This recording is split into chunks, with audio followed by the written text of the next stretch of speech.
Ayun, good morning nga mga kalapatids. Ito pala yung ating first club training ng PFCO na club mga kalapatids. Ito yung mga ibon. Ito yung panahon. Maganda naman. 5:40 tayo dumating dito. Pinatanggal ko lang yung mga tali dito kasi dito ko re-release yung isa kay nagkamali ng lagay. Dapat dun sa kabila yung releasean. Yan sila mga kalapatids.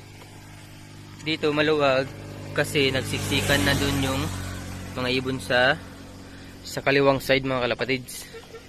Ito yung sa taas. Dito nagsiksikan sila kasi naka-slide yung motor. Sa sobrang bigat, buti na lang sumakto din yung ito dito.